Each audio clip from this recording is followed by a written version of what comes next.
Hi friends, ಎಲ್ರಿಗೂ ಮಲ್ಲಿಗೆ ಮಠ್ ಚಾನಲ್ಗೆ ಸ್ವಾಗತ. ಇವತ್ತು ನಾನೊಂದು ಟೀ ರೆಸಿಪಿಯನ್ನು ತೋರಿಸ್ತಾ ಇದ್ದೇನೆ. ಅಂದರೆ ಇದೊಂಥರ ರಿಚ್ ಟೀ ಅಂತ ಕೂಡ ಹೇಳ್ಬೋದು, ಹಾಗೆ ಶಾಹಿ ಟೀ ಅಂತಲೂ ಹೇಳ್ಬೋದು. ಟೀ ಪ್ರಿಯರಿದ್ರೆ ಇದನ್ನ ಖಂಡಿತವಾಗ್ಲೂ ಒಮ್ಮೆ ಟ್ರೈ ಮಾಡಿ, ತುಂಬಾ ಚೆನ್ನಾಗಿರ್ತದೆ. ಹಾಗೆ ಇದು ರಾಜವಾಡಿ ಟೀ ಅಂತ ಕೂಡ ಕರೀತಾರೆ. ಈಗ ನಾವು ಹೇಗೆ ಮಾಡೋದು ಅಂತ ನೋಡುವ. ಅದಕ್ಕಿಂತ ಮೊದಲು ನನ್ನ ಚಾನಲನ್ನು ಹೊಸದಾಗಿ ನೋಡ್ತಿರೋರು ಪ್ಲೀಸ್ ಸಬ್ಸ್ಕ್ರೈಬ್ ಮಾಡಿ, ಹತ್ತಿರದಲ್ಲಿ ಬರುವಂತಹ ಬೆಲ್ ಬಟನ್ ಒತ್ತಿ. ಆಗ ನಾನು ಮಾಡಿರುವಂಥ ವಿಡಿಯೋದ ನೋಟಿಫಿಕೇಶನ್ ನಿಮಗೆ ತಕ್ಷಣಕ್ಕೆ ಸಿಗ್ತದೆ. ಈಗ ನಾನು ರಾಜವಾಡಿ ಟೀ ಹೇಗೆ ಮಾಡೋದು ಅಂತ ತೋರಿಸ್ಕೊಡ್ತಾ ಇದ್ದೇನೆ, ಬನ್ನಿ. ಮೊದಲಿಗೆ ಮಸಾಲ ಪದಾರ್ಥಗಳನ್ನು ನೋಡ್ಕೊಂಬರೋಣ. 1 ಏಲಕ್ಕಿ, 2 ಲವಂಗ, 1 ತುಂಡು ಚಕ್ಕೆ, ಸೋಂಪು, ಒಂದು 4ರಿಂದ 5 ಕಾಳು ಪೆಪ್ಪರ್, ಹಾಗೆ 1 ತುಂಡು ಶುಂಠಿ. ಇದೆಲ್ಲವನ್ನ ಫಸ್ಟಿಗೆ ತೆಗೆದಿಟ್ಕೊಳ್ಳಿ. ಈಗ ನಾನು ಒಂದು ಪುಟಾಣಿ ತಗೊಂಡಿದ್ದೇನೆ, ಅದಕ್ಕೆ ಮಸಾಲೆಯನ್ನ ಫಸ್ಟಿಗೆ ಹಾಕಿ ಕುಟ್ಕೊಳ್ತೇನೆ.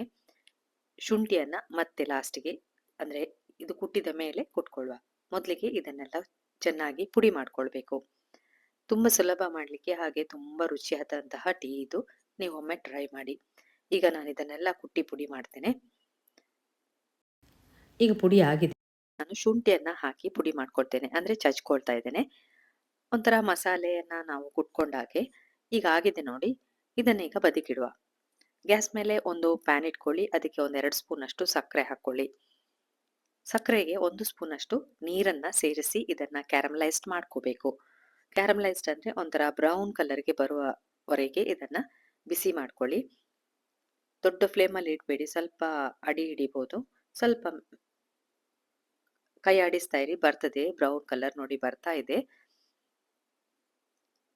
ಸಕ್ಕರೆನೆಲ್ಲ ಕ್ಯಾರಮಲೈಸ್ಡ್ ಮಾಡ್ಕೊಂಡ ನಂತರ ಇದಕ್ಕೆ ನಾನು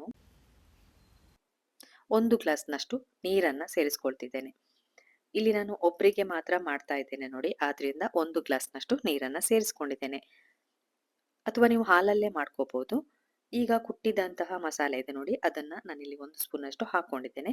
ಹಾಕಿ ಎಲ್ಲವನ್ನ ಮಿಕ್ಸ್ ಮಾಡ್ತಾ ಇದ್ದೇನೆ. ಇದು ಒಂದು ಕುದಿ ಬರಲಿ. ನಿಮ್ಗೆ ಜಾಸ್ತಿ ಬೇಕಂದ್ರೆ ಇನ್ನೊಂದು ಗ್ಲಾಸ್ ಹಾಕಿ ಮಾಡ್ಕೋಬಹುದು. ನಾನಿಲ್ಲಿ 1 ಗ್ಲಾಸಿಗೆ 1 ಗ್ಲಾಸ್ ಹಾಲು ಹಾಕಿ ಮಾಡ್ತಾ ಇದ್ದೇನೆ. ಹಾಗೆ ನೋಡಿ, ಕುದಿ ಬಂದ ನಂತರ ಇಲ್ಲಿ 2 ಸ್ಪೂನ್ ಅಷ್ಟು ನಾನು ಟೀ ಪೌಡರನ್ನ ಆ್ಯಡ್ ಮಾಡ್ತಾ ಇದ್ದೇನೆ. ಯಾವುದೇ ಟೀ ಪೌಡರನ್ನ ನೀವು ಯೂಸ್ ಮಾಡ್ಕೋಬಹುದು. ಹಾಗೆ 1 ಗ್ಲಾಸ್ನಷ್ಟು ಈಗ ಹಾಲನ್ನ ಸೇರಿಸ್ಕೊಳ್ತಾ ಇದ್ದೇನೆ. ನೀವು ಬೇಕಾದ್ರೆ ಜಾಸ್ತಿ ಹಾಲನ್ನ ಸೇರಿಸ್ಕೊಳ್ಬಹುದು, ಹಾಲಲ್ಲೇ ಮಾಡಬಹುದು. ನಂತರ ಇಲ್ಲಿ ಒಂದು 4ರಿಂದ 5 ಕೇಸರಿ ದಳಗಳನ್ನ ಹಾಕಿ ಕುದಿ ಬರಲಿಕ್ಕೆ ಬಿಡ್ತಾ ಇದ್ದೇನೆ. ತುಂಬಾ ಸುಲಭ ಮಾಡ್ಲಿಕ್ಕೆ, ಒಂಥರ ರಿಚ್ ಅಂತ ಹೇಳ್ಬೋದು. ಕೇಸರಿ ದಳಗಳನ್ನ ಹಾಕಿದ್ದೇನೆ ಆದ್ರಿಂದ. ಈಗ ಕುದಿ ಬರ್ತಾ ಇದೆ ಟೀ ನೋಡಿ, ಎಷ್ಟು ಚೆನ್ನಾಗಿ ಅಂದ್ರೆ ಘಮ ಘಮ ಹೇಳ್ತಾ ಇದೆ ಇಡೀ ಮನೆಯಲ್ಲಿ. ತುಂಬಾ ಒಳ್ಳೆ ಸ್ಮೆಲ್ ಬರ್ತಾ ಇದೆ. ಇದನ್ನ ನೀವು ಟ್ರೈ ಮಾಡಿ. ಇಷ್ಟ ಆದ್ರೆ ಲೈಕ್ ಕೊಡಿ, ಕಮೆಂಟ್ ಹಾಕಿ, ಎಲ್ರಿಗೂ ಇದನ್ನ ಶೇರ್ ಮಾಡಿ. ಈಗ ನೋಡಿ ಕುದಿ ಬಂದಿದೆ. ಇದನ್ನೀಗ ನೀವು ಯಾವುದೇ ಕುಲ್ಲಡ್ ಅಥವಾ ನಿಮ್ಮದು ಟೀ ಗ್ಲಾಸಲ್ಲಿ ಹಾಕಿ ಗಾಳಿಸ್ಕೊಂಡು ಸರ್ವ್ ಮಾಡ್ಕೋಬಹುದು. ನಾನಿಲ್ಲಿ ಮಣ್ಣಿನ ಕುಲ್ಲಡಲ್ಲಿ ಗಾಳಿಸ್ತಾ ಇದ್ದೇನೆ ನೋಡಿ. ಒಳ್ಳೆ ಟೀ ಕುಡಿಬೇಕಂತ ಅನ್ಸಿದ್ರೆ ಇದನ್ನೊಮ್ಮೆ ಟ್ರೈ ಮಾಡಿ. ತುಂಬಾ ಖುಷಿ ಆಗ್ತದೆ ಮನಸ್ಸಿಗೂ ಕೂಡ. ಹಾಗೆ ಇದರ ಪರಿಮಳ ಕೂಡ ಅಷ್ಟೇ ಚೆನ್ನಾಗಿದೆ. ಮತ್ತೆ ಕೇಸರೆಲ್ಲ ಹಾಕಿರೋದ್ರಿಂದ ಒಂಥರ ಟೇಸ್ಟ್ ಒಂದು ವಿಭಿನ್ನವಾಗಿ ಇದೆ. ಇದನ್ನ ನೀವು ಟ್ರೈ ಮಾಡಲೇಬೇಕು. ನೋಡಿ, ನಂದು ಕುಲ್ಲಡಲ್ಲಿ ಟೀ ರೆಡಿ ಆಗಿದೆ. ಮೇಲ್ಗಡೆ ಕೇಸರಿನ ದಳಗಳನ್ನ ಹಾಕಿ ಸರ್ವ್ ಮಾಡಿ.